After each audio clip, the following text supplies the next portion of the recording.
Hello and ਸਤਿ ਸ਼੍ਰੀ ਅਕਾਲ ਦੋਸਤੋ, ਤੁਹਾਡਾ ਸਭ ਦਾ ਸਵਾਗਤ ਹੈ ਅੱਜ ਦੇ ਇਸ ਸੈਸ਼ਨ ਦੇ ਵਿੱਚ ਜੋ ਕਿ ਪੀਪੀਐਸਸੀ ਦੇ ਪ੍ਰਿੰਸੀਪਲ ਐਗਜ਼ਾਮ ਦੇ ਵਿੱਚ ਆਉਣ ਵਾਲੇ ਟੌਪਿਕਸ ਦੇ ਉੱਪਰ ਆਧਾਰਿਤ ਹੈ। ਤਾਂ ਅੱਜ ਅਸੀਂ ਕਰਾਂਗੇ ਸਾਡੇ ਸੰਵਿਧਾਨ ਦੇ ਵਿੱਚ ਜੋ ਸਾਡੀ ਐਜੂਕੇਸ਼ਨ ਨਾਲ ਜੁੜੇ ਕੁਝ ਮਹੱਤਵਪੂਰਨ ਜੋ ਟੌਪਿਕਸ ਨੇ, ਕੁਝ ਆਰਟੀਕਲਸ ਨੇ, ਉਹਨਾਂ ਨੂੰ ਵਿਸਤਾਰ ਦੇ ਵਿੱਚ ਜਾਣਾਂਗੇ।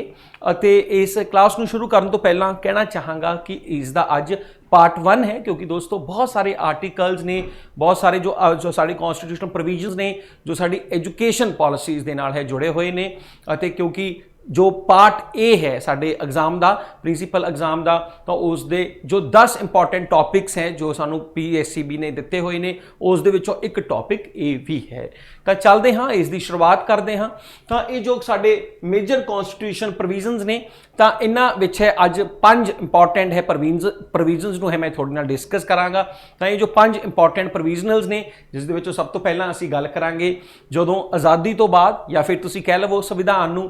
लागू करन तो बाद 1950 दे विच जो है असीं फ्री एंड कंपलसरी एजुकेशन का बीड़ा चुक्या सी। हालांकि वो अज तक पूरा नहीं हो सकिया। तो उन्हां नाल जुड़े किहड़े-किहड़े जो है साडे आर्टिकल्स ने अते असीं अपना जो टीचा है कितना मिथ जो दोस्तों पूरा कर सके हैं, कदों तक उसनूं कंप्लीट कर पावांगे, इस दे बारे गल करांगे। फिर जो है एजुकेशन ऑफ माइनॉरिटीज़, तो जो साडे अल्पसंख्यक समुदाय नाल जुड़े लोग ने, इत्थे जो अल्पसंख्यक या जो माइनॉरिटीज़ का जो जिक्र है मैं सिर्फ तो सिर्फ भाषा मैं सिर्फ तो सिर्फ जो है रिलीजन के नाल ही नहीं कर रहा, ये दोस्तों मैं भाषा के नाल भी कर रहा हाँ। तो उन्होंने सारे जो माइनॉरिटीज़ का खास तौर पर जो मैं रिलीजियसली गल करा, जिस दे विचों मुस्लिम्स ने,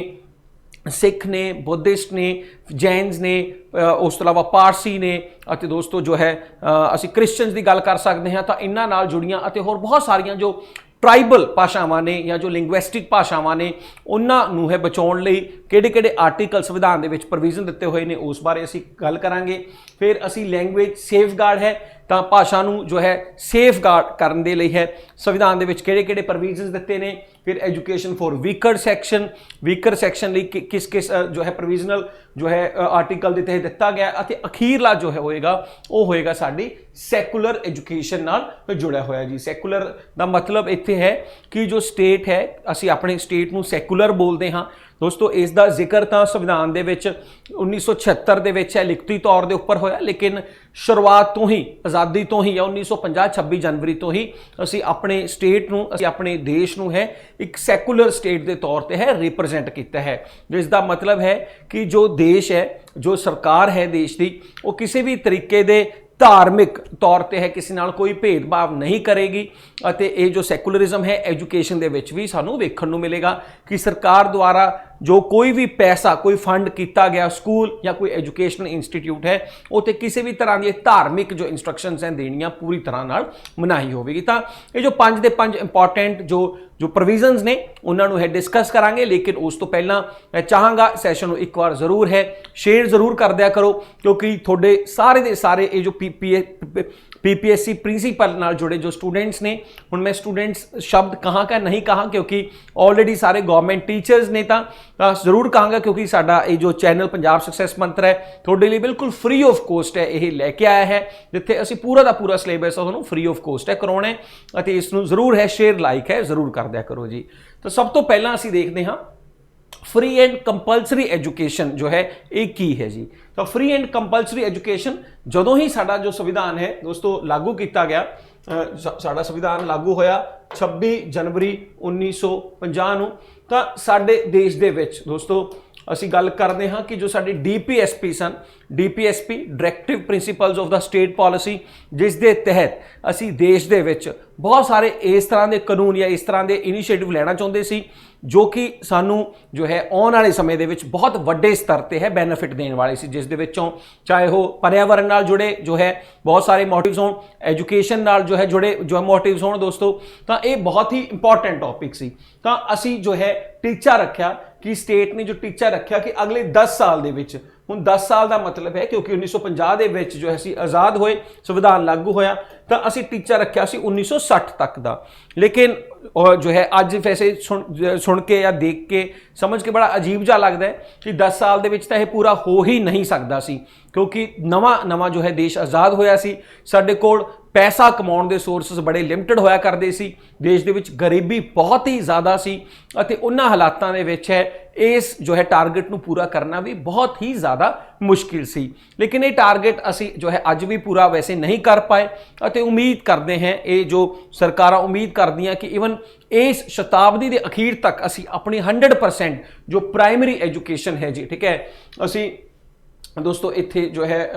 जो जो जो यूनीवर्सल फ्री एंड जो कंपलसरी एजुकेशन है उसनूं इस शताब्दी के अखीर तक असी जरूर है कंप्लीट कर देवांगे। ना इत्थे थोड़ा पढ़ना चाहांगे क्योंकि सब तो पहला असी गल कर रहे सी ना जो DPSP की डायरैक्टिव प्रिंसीपल ऑफ स्टेट पॉलिसी की, तो ये जो 10 साल का जो स्टेट का जो लक्ष्य रखा सी, इत्थे सब तो पहला असी देख लीए कि स्टेट का मतलब की होंदा है। दोस्तों स्टेट का मतलब आर्टिकल 12 कहता है the government and parliament of India and the government and the legislature of each of the state, जिन्ने भी भारत के सूबे ने, and all the local and other authorities with in the territory of India, तो जिन्नियां भी चाहे वो यूटीज होण चाहे लोकल अथॉरिटीज होण, उन्हां दे विच जिन्ने भी साडे स्कूल्स ने, जिन्ने भी लोग रहिंदे ने दोस्तों, उन्हां नूं मिल के है उस टेरिटरी दे विच जो लोग रहिंदे ने तो उसनूं असीं स्टेट बोलते हाँ। तो इत्थे it is clearly directed in article 45। हुण देखो आर्टिकल 45 किस नाल जुड़िया होया है, ये आर्टिकल 45 कहता है। हुण इत्थे आर्टिकल 45 बारे जानने तो पहला इत्थे तुहानूं जरूर पता होना चाहिए कि जो साडियां DPSP ने जो डायरैक्टिव principles of the state policy है, ये साडा दोस्तों चौथा पार्ट है, इस दे विच इनकलूड हुंदा है। चौथे पार्ट दे विच है DPSP अते असी जे आर्टिकल की गल करते हाँ तो आर्टिकल 36 तो लैके आर्टिकल 51 तक है जो साडे डायरैक्टिव प्रिंसीपल स्टेट पॉलिसी है उसनूं रिप्रजेंट करते हैं। तो असी इत्थे जो गल कर रहे हैं आर्टिकल 45 की, आर्टिकल 45 कहता है कि provision of universal free and compulsory education है, ये रिस्पॉन्सिबिलिटी होनी चाहिए है सेंटर अते स्टेट दी मिलके। इस तो अगे पढ़ने तो पहला इत्थे मैं फिर एक बार है जोर दे के कहना चाहांगा क्योंकि इत्थे गल कीती है सेंटर अते स्टेट दी ज्वाइंट रिस्पॉन्सिबिलिटी दी, तो इत्थे मैं खास तौर पर यह कहना चाहांगा क्योंकि शुरुआत दे विच जदों साडा जो संविधान है उसका जो 7वां शेड्यूल है जिस दे विच साडियां जो अलग अलग पावर्स नूं अलग अलग लिस्ट दे विच रखा गया है, जिवें कि कोई साडी सेंटर लिस्ट दे विच है पावर, जिवें कि कोई डिफेंस की गल करिए, असी रेलवे की गल करिए, कुछ साडियां स्टेट लिस्ट दे विच ने बहुत सारे दोस्तों प्रोविजनस, बहुत सारे जो टैक्सेस ने, अते कुछ कनकरेंट लिस्ट दे विच ने। कनकरेंट का मतलब है जो एजुकेशन जो साडे स्टेट दी भी पावर दे विच होवे अते सेंटर दी पावर दे विच भी होवे। तो शुरुआती दे विच तां एजुकेशन स्टेट लिस्ट विच रखी गई सी, लेकिन समय के नाल नाल बाद दे विच जो साडे संविधान ने पार्लीमेंट ने इसनूं कनकरेंट लिस्ट विच रख दिता अते अज साडे सूबियां दे विच बहुत सारे स्कूल ने जो केंद्र जो है गवर्नमेंट के अंडर भी ने, जिवें असीं देखते हाँ KVS स्कूल होण, जवाहर जो है स्कूल होण, नवोदया जो स्कूल्स होण, तो एक केंद्र सरकार के अधीन अते बहुत सारे जो स्कूल है जो साडे सूबा सरकारां दे अंडर हुंदे ने। खास तौर पर जो इसनूं वेख रहे हैं जो प्रिंसीपल दी वैकेंसीज ने ये सूबा नाल जुड़े स्कूलों की ही गवर्नमेंट ने कड्ढी हुई है। इन द कॉन्स्टिट्यूशन जो है ऑलरेडी मैं दस चुकिया तुहानूं 10 साल का साडा जो टीचा सी बाय 1960 तक, लेकिन साडे कोल ज़्यादा फंड्स नहीं सी, पैसे की कमी करके इसनूं असीं पूरा नहीं कर पाए। Central government needs to make educate financial provisions for the purpose, लेकिन पैसा उन्ना नहीं सी। असीं वेखिए लगातार है देश के उपर वधदी पापूलेशन अते बहुत सारे रीजनस करके है पैसे की घाट या एजुकेशन लई जो बजट जो है बड़ा ही लिमिटेड रहा है। लेकिन असीं हुण देखते हाँ जिवें कि असीं एक दिन पहला ही देखा कि जो पंजाब की जो नवी सरकार है जो आम आदमी पार्टी की, तो इसने अपने जो दोस्तों जो इलैक्शन तो पहला जो मुख्य तौर पर जो मुद्दे रखे सी उन्हां विचों एजुकेशन भी एक रखा सी। अते क्योंकि ये रीसेंटली अनाउंस किया है कि हुण पंजाब दे विच भी जो साडे एजुकेशन नाल जुड़े जो टीचर्स ने, जो साडे DO साहिबान ने, तो उन्हां नूं भी बैटर टीचर ट्रेनिंग अगे बच्चों को दे सकन, इसलिए देश विदेशों के स्विट्जरलैंड UK नीदरलैंड भेजा जाएगा। तो हुण गवर्नमेंट है जो है पूरी की पूरी यूनीवर्सल एजुकेशन लिए तो काम कर ही रही है स्टेट और सेंटर, लेकिन हुण जिवें असीं देखते हाँ कि जो सूबा सरकारां ने क्वालिटी एजुकेशन की तरफ भी जो है अपने कदम है वह चुक रही ने, जो कि बहुत ही ज़्यादा इंपॉर्टेंट है जी। फिर असीं दूजा देखते हाँ एजुकेशन ऑफ माइनॉरिटीज़। तो माइनॉरिटीज़ की सब तो असीं पहला गल कर लीए जी रिलीजन वाइज, ऑलरेडी मैं तुहानूं दस चुकिया, इत्थे मैं मुस्लिम्स की गल कर रहा, सिखां की गल कर रहा, जैनस की गल कर रहा दोस्तों, इत्थे जो है बुद्धिस्ट की गल कर रहा, पारसी की गल कर रहे क्रिश्चनस की।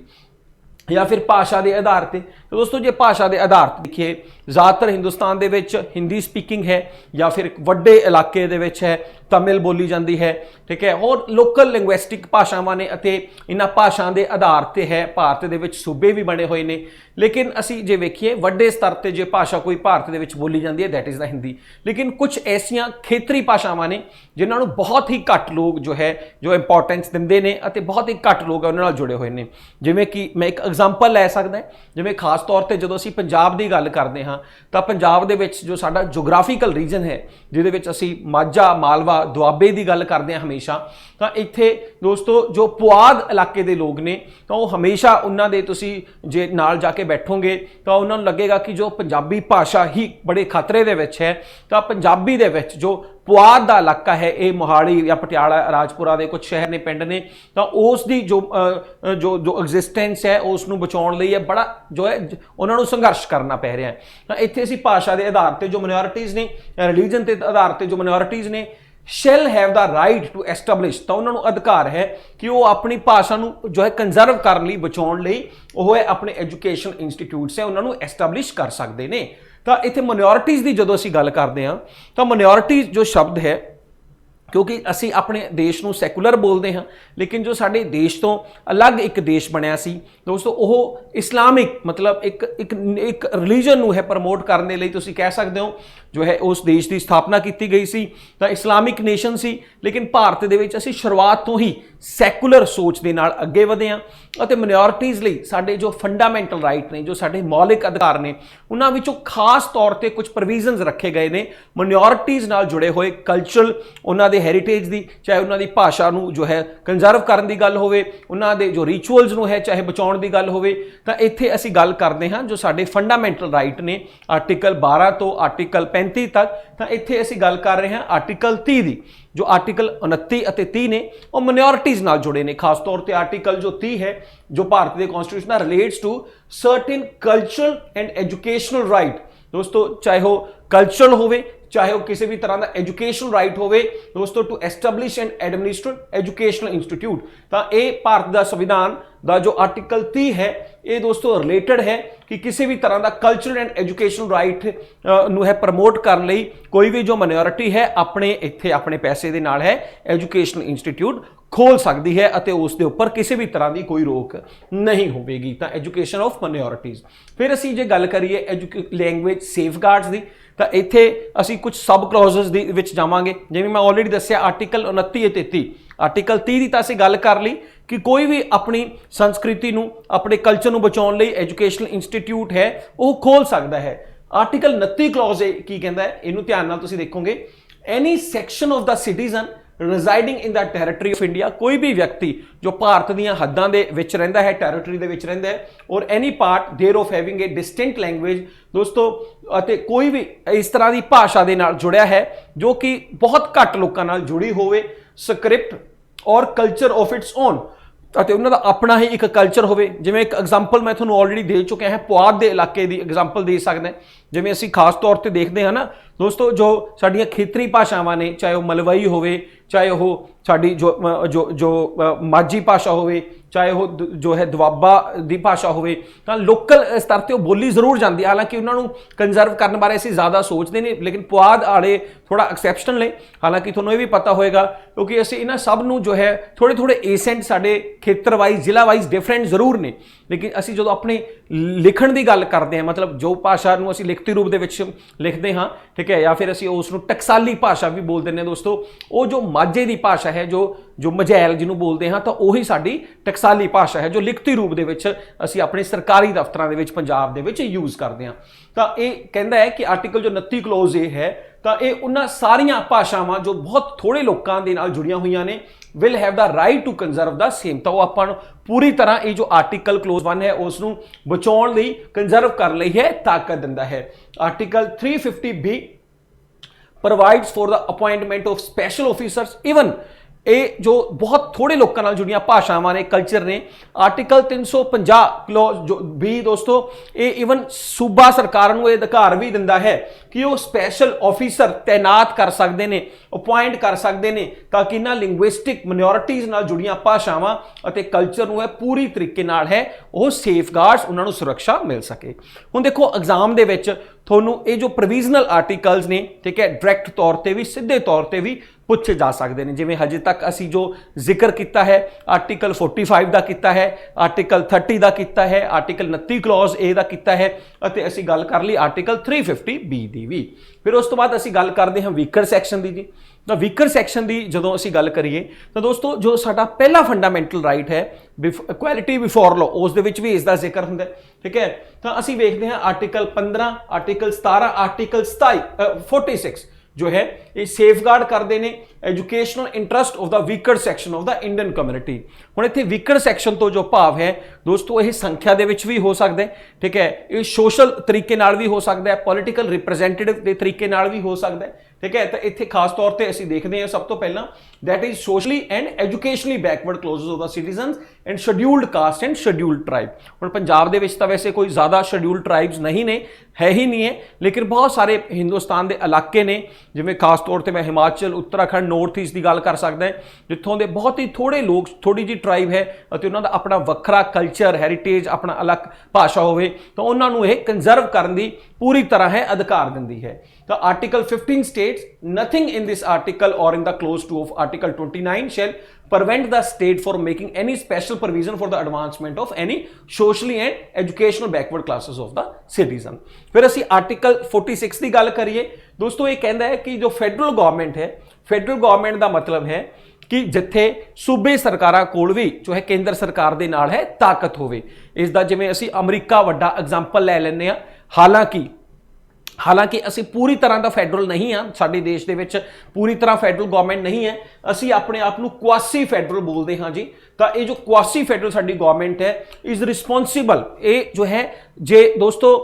किस चीज़ की रिस्पोंसिबल है for the economic and educational development. जो ये शेड्यूल कास्ट और शेड्यूल ट्राइब के लोग ने उन्हां दी इकनॉमिकल भी ਅਤੇ एजुकेशनल जो डेवलपमेंट है उस ਲਈ जो जिम्मेवार है वो आर्टिकल 46 ਦੇ ਵਿੱਚ है ਇਹ ਦੱਸਿਆ ਜਾਂਦਾ ਹੈ कि भारत सरकार ही होवेगी। ਇੱਥੇ मैं फिर खास तौर पर ਤੁਹਾਨੂੰ जो DPSP का जिक्र फिर ਤੁਹਾਨੂੰ ਇਹ करना चाहांगा, ये जो directive principal of state policy ने इस दे ਵਿੱਚ साफ तौर पर लिखा है। हालांकि इत्थे एक होर प्रोविजन तुहानूं दसना चाहांगा कि जो DPSP ਅਤੇ जो फंडामेंटल राइट दे विच एक बेसिक फर्क ये जरूर है कि दोस्तों जे DPSP कोई भी सूबा सरकार या केंद्र सरकार अपने फर्ज निभाउण दे विच पूरी तरह कामयाब नहीं हुंदी तां तुसीं उस दे अगेंस्ट किसी भी अदालत का दरवाजा नहीं खड़का सकते। जिवें कि आम तौर पर जे कोई फंडामेंटल राइट है साडा किसी तरीके नाल डिजॉल्वड हुंदा है, वो टुटदा है, तुसीं उस दे अगेंस्ट जरूर है भारत के संविधान के अकॉर्डिंग जो है सानू आर्टिकल 32 जो है सानू जो अलग अलग रिट्स दे विच पावर मिलती है कि सो असी स्टेट के हाई कोर्ट दे विच भी अते सुप्रीम कोर्ट दे विच भी उस दे खिलाफ जाके अपनी अर्जी दे सकते हैं। तो DPSP दे विच ये प्रोविजन नहीं है। अते ये भी तुहानू जरूर पता होना चाहिए कि ये जो DPSP का जो कंसैप्ट है वो साडी मॉरल ड्यूटीज़ नू है रिप्रजेंट करता है। जिवें मैं तुहानू क्लास की शुरुआत दे विच भी दस दिता सी, जिवें कि साडी चाहे वो पर्यावरण नाल जुड़ियां जिम्मेवारियां होण, साडियां चाहे एजुकेशन नाल जुड़ियां जिम्मेवारियां होण, चाहे साडियां दोस्तों इस तो इलावा साडियां बहुत सारियां होर भी फंडामेंटल ड्यूटीज़ होण, ठीक है, तो उन्हां नूं जो है सानू दर्शाउंदा जरूर है, साडे अगे जरूर लैके आउंदा है, लेकिन उहदे लई साडे लई किसी भी जो सरकार है चाहे सूबा सरकार होवे केंद्र सरकार होवे उस दे खिलाफ जाके तुसीं कोई कार्रवाई नहीं कर सकते। इट स्टेट शैल प्रमोट जो है विद स्पैशल केयर दोस्तों ये जो शेड्यूल कास्ट ट्राइब जो एजुकेशनल और इकनॉमिकल इंटरस्ट ने उन्होंने प्रमोट करेगा स्टेट, मतलब देश जो है साड़ी केंद्र सरकार है प्रमोट करेगी of the weaker section of the people and in particular of the schedule caste and the schedule tribes. खास तौर पर जो साडे वीकर सैक्शन के शेड्यूल कास्ट और शेड्यूल ट्राइब नूं है मुख तौर पर है दर्शाया गया है। फिर साडा है लास्ट जो साडा प्रोविजनल सैकुलर एजुकेशन नाल जुड़िया। हुण सैकुलर एजुकेशन की जे गल करिए, सैकुलर शब्द तो भाव जो मैं तुहानूं ऑलरेडी दस्सिया भी है दोस्तों, ये जो शब्द है साडे संविधान की जो 42वीं अमेंडमेंट सी जो कि 1976 दे विच 42वीं अमेंडमेंट के थ्रू ये शब्द ऐड होया। अते सैकुलर शब्द तो भाव है कि ਇਹਦਾ मतलब है कि जो सरकार है ਉਸ ਦਾ ਕੋਈ ਵੀ ਧਰਮ ਨਹੀਂ ਹੋਵੇਗਾ, ਉਹ ਕਿਸੇ ਵੀ ਧਰਮ ਨਾਲ ਨਹੀਂ ਜੁੜੀ ਹੋਵੇਗੀ ਅਤੇ ਨਾ ਹੀ ਉਹ ਕਿਸੇ ਧਰਮ ਨੂੰ ਹੈ ਉਹ ਪ੍ਰਮੋਟ ਕਰੇਗੀ। ਇਸ ਤੋਂ ਸਿੱਧੇ ਤੌਰ ਤੇ ਅਸੀਂ ਇਹ ਵੀ ਕਹਿ ਸਕਦੇ ਹਾਂ ਕਿ ਇੱਕ ਪਾਸੇ ਜਦੋਂ ਆਰਟੀਕਲ 30 ਜੋ ਦੋਸਤੋ ਜਿੰਨੀਆਂ ਵੀ ਮਾਈਨੋਰਿਟੀਜ਼ ਨੇ ਉਹ ਉਹਨਾਂ ਨੂੰ ਹੱਕ ਦਿੰਦਾ ਹੈ, ਉਹ ਉਹਨਾਂ ਨੂੰ ਰਾਈਟ ਦਿੰਦਾ ਹੈ ਕਿ ਤੁਸੀਂ ਆਪਣੀ ਭਾਸ਼ਾ ਆਪਣੇ ਧਰਮ ਨਾਲ ਜੁੜੇ ਕਲਚਰ ਆਪਣੀ ਭਾਸ਼ਾ ਨੂੰ ਪ੍ਰਮੋਟ ਕਰ ਸਕਦੇ ਹੋ, ਉਸ ਨਾਲ ਜੁੜੇ ਐਜੂਕੇਸ਼ਨਲ ਇੰਸਟੀਟਿਊਟ ਖੋਲ ਸਕਦੇ ਹੋ। लेकिन उस दे उपर दोस्तों किसी भी तरीके का जो साड़ियां सरकारां ने वो उस नूं ना ही तां किसी तरह की इकनोमिकली फंडिंग कर सकती अते ना ही किसी तरह के होर प्रोविजनस या फिर फैसिलिटीज़ दे सकती, क्योंकि साडा जो देश है एक सैकुलर देश है। लोग हाँ अपने समूह के रूप दे विच अपनी कम्यूनिटी दे नाल मिल के जरूर है इस तरह के एजुकेशनल इंस्टीट्यूट्स है खोल सकते हैं। तो India is a secular country, it is a nation where spirituality based on the religion and had always having a high esteem under the constitution। संविधान की कहता है जी minorities whether based on religion, चाहे वो भाषा के आधार पर होवे चाहे वो religion के आधार पर होवे दोस्तों are given full rights, अपने उन्हां कोल हक ने एजुकेशनल इंस्टीट्यूट नूं खोलण दे। लेकिन आर्टिकल 25 क्लोज ये कहता है कि दोस्तों कॉन्स्टिट्यूशन गारंटी करता है कि all the citizens the right to have freedom of article 25A जो है जिन्ने भी माइनॉरिटीज़ के ग्रुप्स ने उन्होंने जो है अपनी जो पूजा अर्चना या अपनी आत्मा के अकॉर्डिंग अपने रिचुअल्स के अकॉर्डिंग जो भी वो कर रहे हैं उन्होंने उस करने की पूरी तरह है वो आग्ञा दिंदा है। लेकिन आर्टिकल 28 क्लोज ये कहता है कि no religious instructions shall be provided in any educational institute दोस्तों जिस दे विच किसी भी तरीके नाल है स्टेट गवर्नमेंट दी या सेंट्रल गवर्नमेंट दी फंडिंग हुई होवे, लेकिन वो अपने स्तर ते पैसा भी इकट्ठा कर सकते हैं, प्रमोट कर सकते हैं। वो दोस्तों जो है अपने इंस्टीट्यूट है ट्रस्ट बना के है अपनी भाषा नूं कंजर्व करने लई जो वो चाहण वो काम कर सकते हैं। तो ये जो है साडा सैकुलर एजुकेशन के उपर जो साडा मुद्दा है जी इस नाल जुड़िया है। तो दोस्तों अज ये जो 5 प्रोविजनस होए ने इसका जो पहला पार्ट है major constitutional provisions on education in India, तो उम्मीद करते हैं तुहानूं पसंद आया होगा। और बहुत सारे आर्टिकल इस नाल जुड़े ने अते जो साडे 10 सैक्शनस ने उस दे विचों महत्वपूर्ण पॉइंटां विचों ये एक है जी। उम्मीद कर तुहानूं पसंद आया होगा। सैशन नूं शेयर लाइक जरूर कर दिया करो अते दोस्तों अगली बार जो है इसका पार्ट 2 है मैं तुहाडे तक लैके आवांगा। बहुत बहुत धन्यवाद, थैंक यू सो मच।